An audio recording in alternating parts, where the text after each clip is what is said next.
okay, Journey into the West is a story he's trolling. So, therefore, that's the only thing you got to do moving forward. You got to troll Journey into the West. You got to take the things that make sense over in Journey to the West and troll it over in Dragon Ball. So Goku is like forever and ever going to be a story that's writable because you have a story that was based on forever and ever that you could troll about, which is why well, let's keep going. Let's keep going. I ain't gonna spoil it for the people that ain't seen it, but I will, because if you ain't seen it by now, I don't know what type of Dragon Ball fan you are. You wait till Saturdays to get Dragon Ball content? Nah, they've been talking about this since the 7th, which was like Monday. So shouts out to y'all for being patient enough to wait for me though, because I appreciate that part of the game, right? Right.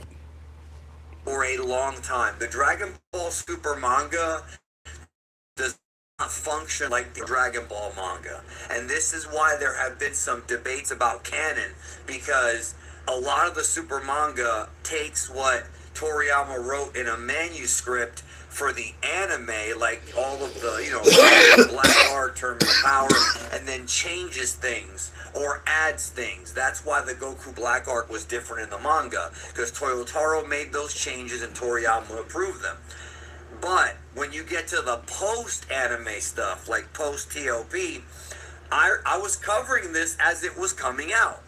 Moro was written primarily by Toyotaro, although Toriyama came up with the character of Moro, and Toriyama would approve it or disapprove of whatever Toyotaro was doing. So he would fix the art or he'd give him suggestions. The Granola arc, on the other hand, Toyotaro himself said Toriyama wrote that arc and Toyotaro filled it in.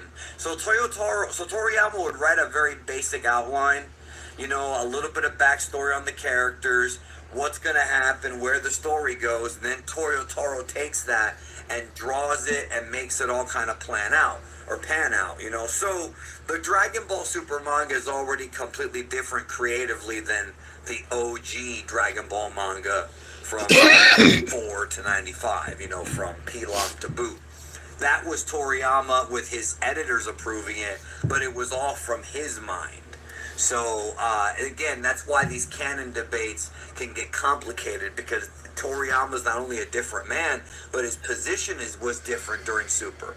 Now, there's more questions here that I think are really interesting. So, if you want to learn more about Nakatsuru and his part in Dragon Ball Daima and Z and GT and how he worked his way up, again, I'll leave links to this in the comment or in the description. I might even put a pinned comment. We'll see.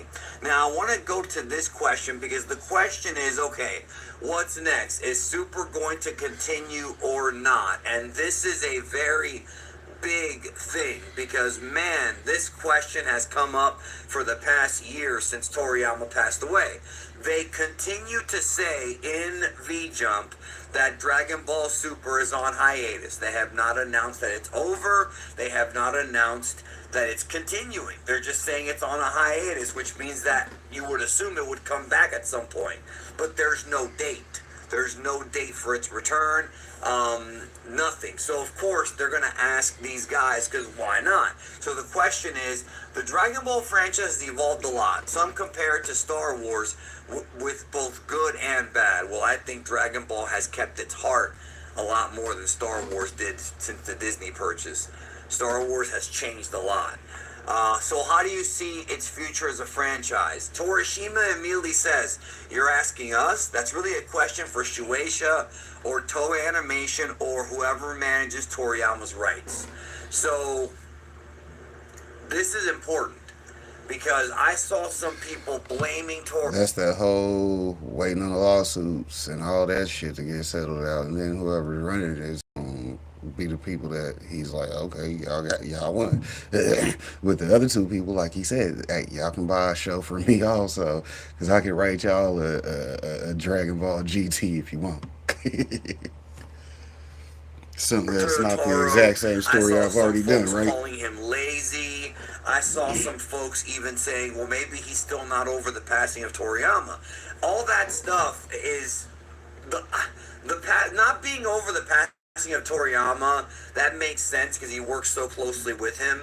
Like, that makes sense, right? Dude's a legend. But this is not Toyotaro. This is Shueisha and